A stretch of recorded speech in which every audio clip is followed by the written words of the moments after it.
Une superbe journée ensoleillée avec une petite brise qui chasse l'humidité. Je retourne au nord du lac aux Sables, là où j'avais laissé un rond de feu et la structure d'une chaise bushcraft. Il est vraiment temps d'effacer toutes mes traces. J'ai l'impression que l'aire de marche a été plus piétinée que les autres années. Mais c'est peut-être juste une impression. C'est pas un sentier connu, il n'y a rien qui indique son début. Les verges d'or sont en fleurs.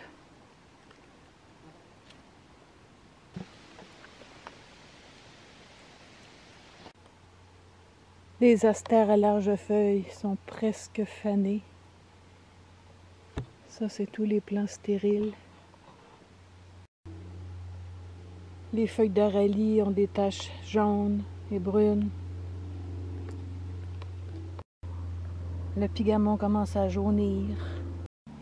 Les fougères à brunir. C'est vraiment la fin de la saison. Ah, voici tout ce qui reste de la structure de ma chaise. Donc, c'est pas moi qui l'avais défaite parce que j'aurais dispersé le bois. On voit que la corde du dessus est usée. Je vais récupérer les deux bouts de corde plus solides. Puis je vais peut-être me servir du bois pour faire un feu. Le rond de feu, lui, est toujours là. Je vais le défaire, mais après mon lunch seulement.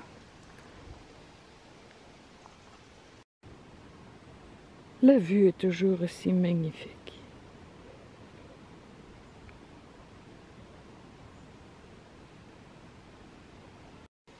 Est-ce que le bois serait encore assez solide pour supporter mon poids? J'ai apporté la toile. Je pense que je vais essayer de refaire le trépied.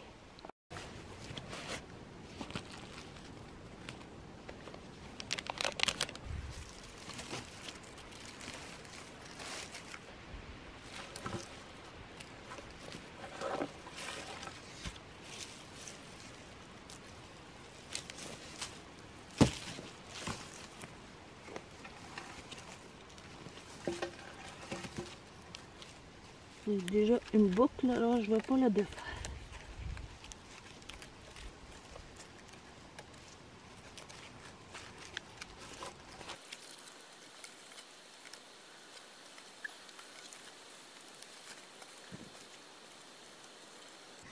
Bon, assez rudimentaire comme nœud, mais je veux pas qu'il dure, c'est seulement pour aujourd'hui.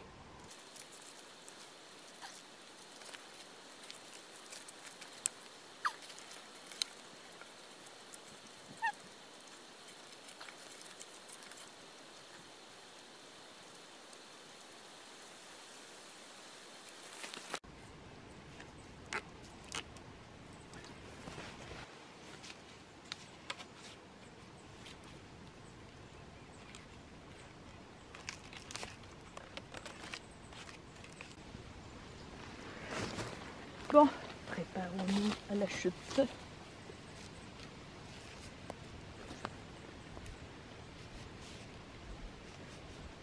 Mais non, pas du tout. C'est encore solide. Bravo.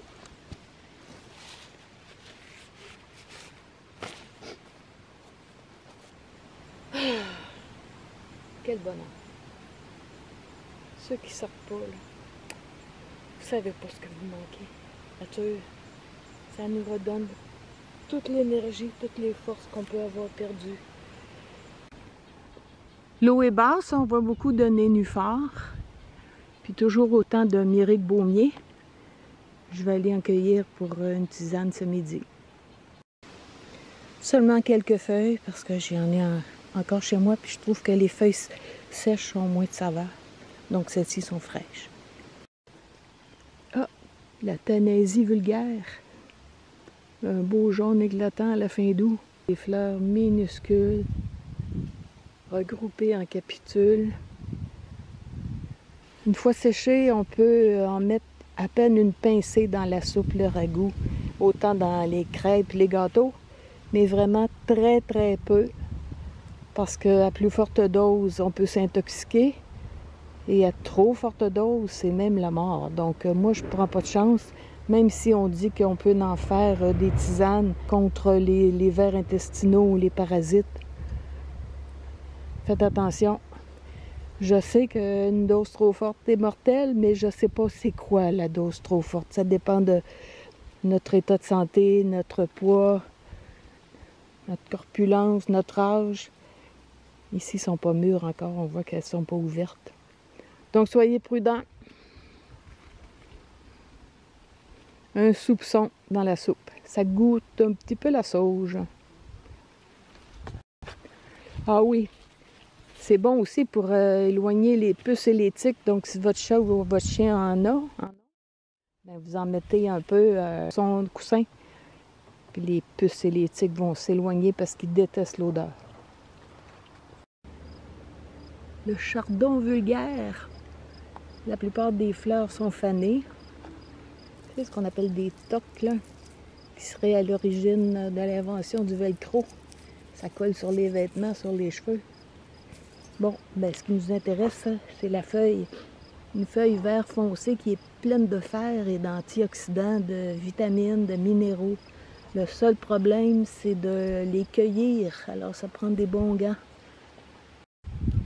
Je vais essayer d'en couper un plan sans me piquer, puis je vais l'apporter à la maison. Je vais vous montrer comment on le prépare à la fin de la vidéo.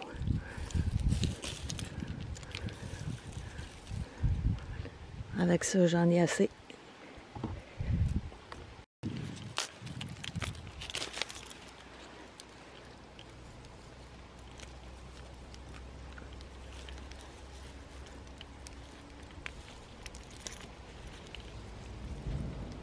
Comme ça, je peux les apporter sans me blesser les doigts. Des immortelles blanches, bien ouvertes, prêtes à être cueillies pour les suspendre la tête en bas, les faire sécher. Pas pour rien qu'on les appelle immortelles. J'ai un peu honte là, mais j'ai oublié de vérifier si on avait le droit de faire des feux à ciel ouvert. Ça, c'est du bois que j'ai ramassé au sol, qui est tellement sec. Je ne vais pas prendre de chance. Je vais faire un feu dans mon réchaud.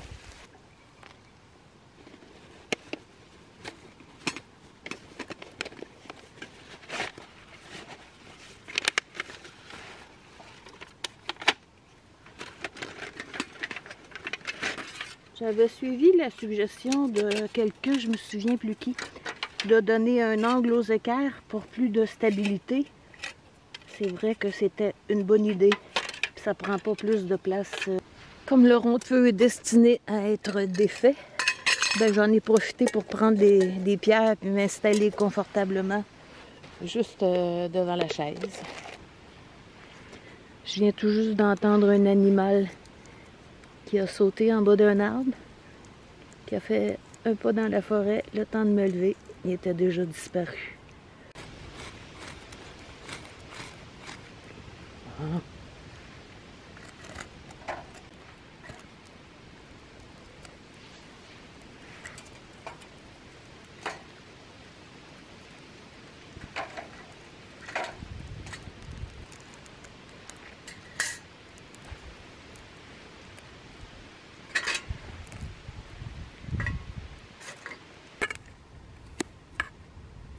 Ça, c'est une assiette en titane que j'ai achetée chez Mec.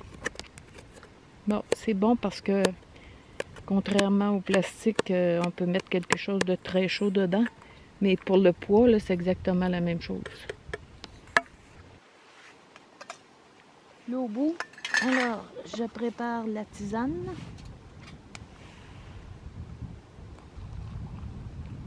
De myrrhe de baumier.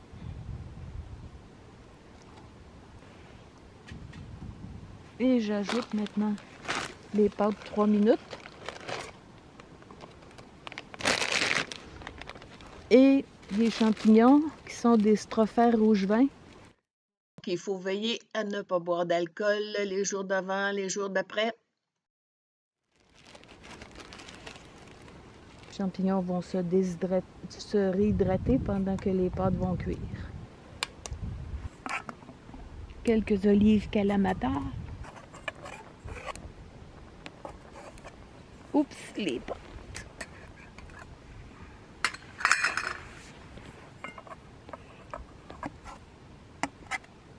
Bon, ça a suffisamment bouilli. Je vais les laisser reposer.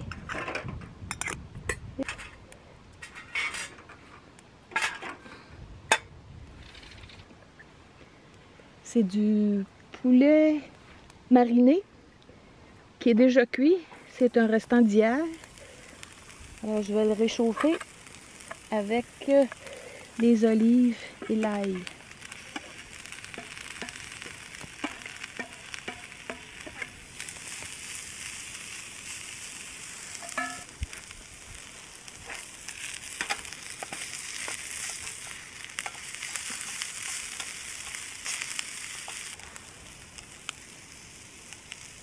Je vérifie les champignons.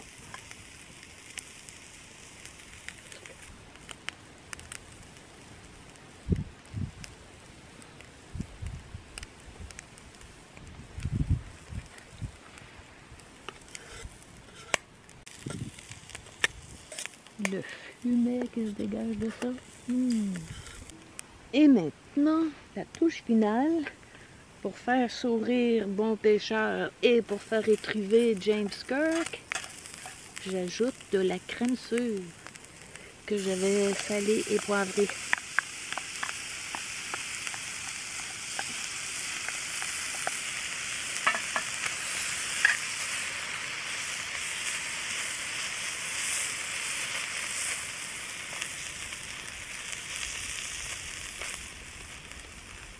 Et c'est prêt. Les pâtes.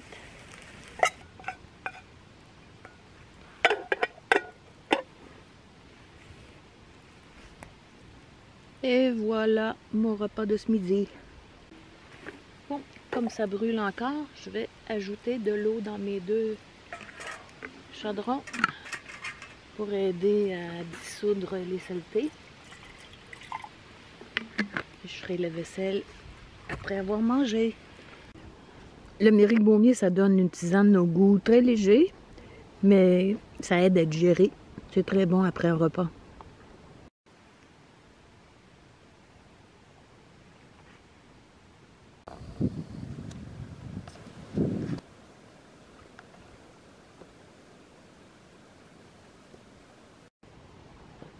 L'emplacement du feu est nettoyé. Les pierres de l'ancien dron de feu, je les ai dispersées. De même que le restant de bois. Reste plus que la chaise à défaire. On est tellement bien. Je n'ai pas envie de partir. Dire que j'hésitais ce matin à sortir parce que je suis trop occupée. Non, non, c'est une fausse idée. Jamais trop occupée pour passer une journée en forêt. Et voilà, mission accomplie, j'ai effacé mes traces.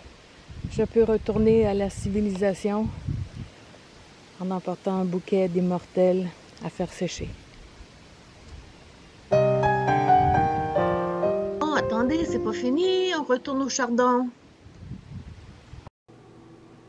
Comme c'est une plante qui va être consommée crue, ben, on commence par un bon lavage.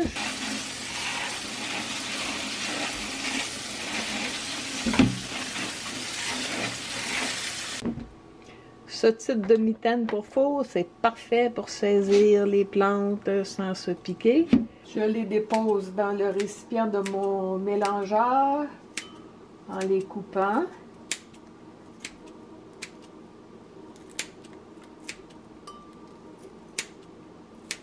Je pourrais les hacher sur une planche, mais le moins de manipulation possible.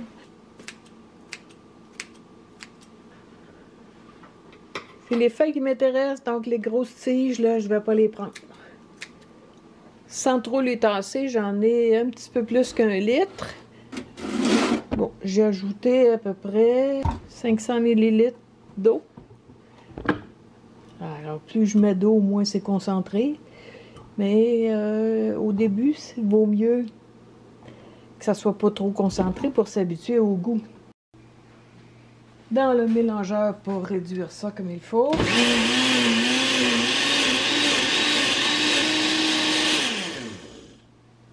On peut pas dire que c'est pas un bon jus vert. On voit le liquide, le restant de piquant et la mousse. Alors il faut le tamiser avec un linge très très fin pour pas qu'il reste aucun piquant.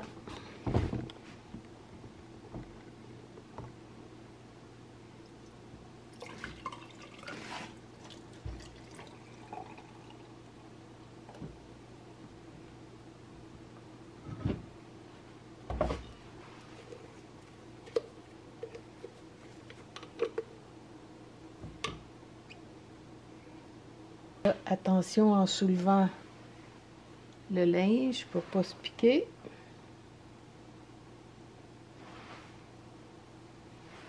On serait tenté de faire ça. Non, non, non, il faut pas. On le laisse égoutter. Ça donne un beau jus vert très foncé, plein de fer, je vous le rappelle. Donc avec quelques glaçons pour que ça soit bien froid. Et on peut ajouter, si on veut, un peu de sirop d'érable.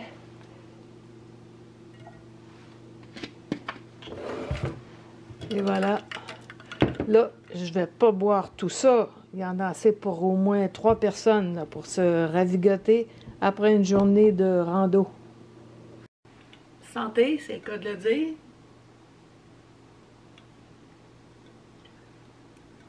C'est rafraîchissant. Il n'y a aucune amertume. Ça goûte un petit peu le concombre, peut-être. Le restant, ça se conserve au frigo, mais pas très longtemps parce que c'est cru. C'est bon.